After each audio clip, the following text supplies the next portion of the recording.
Welcome back. Now each channel has specific settings which you can alter according to your needs. So if you click on the posting tab and you go all the way over to the right and you click on these three dots, you're going to see a menu. You're going to see a link that says Manage Channel. You want to click that link. If you're working with others, you can make it so that your channel is moderated. So you can turn on channel moderation.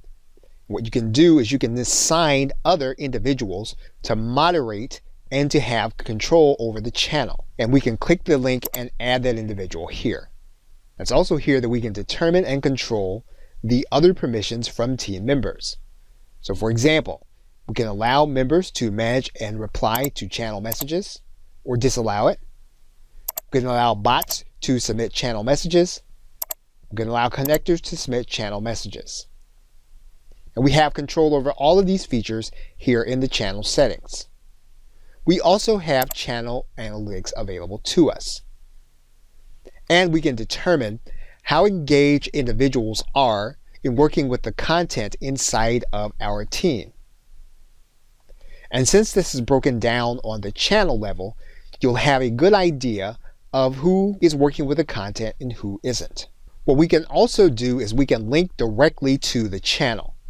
So for example, if we go to this area and we click Get Link to Channel, we are then going to have this link available to us that we can copy and we can send to others, or we can place inside of a web browser. Now in this case, we're going to open a new tab in a private or incognito browser. We're going to paste the link and we're going to allow it to take us to this page. And when you click on this page, Microsoft Teams will direct you to the exact location where you should be based on the link that you've created to your channel. And so the individual that gets that link will be able to launch if they have the Teams app or get the free Teams app if they need it.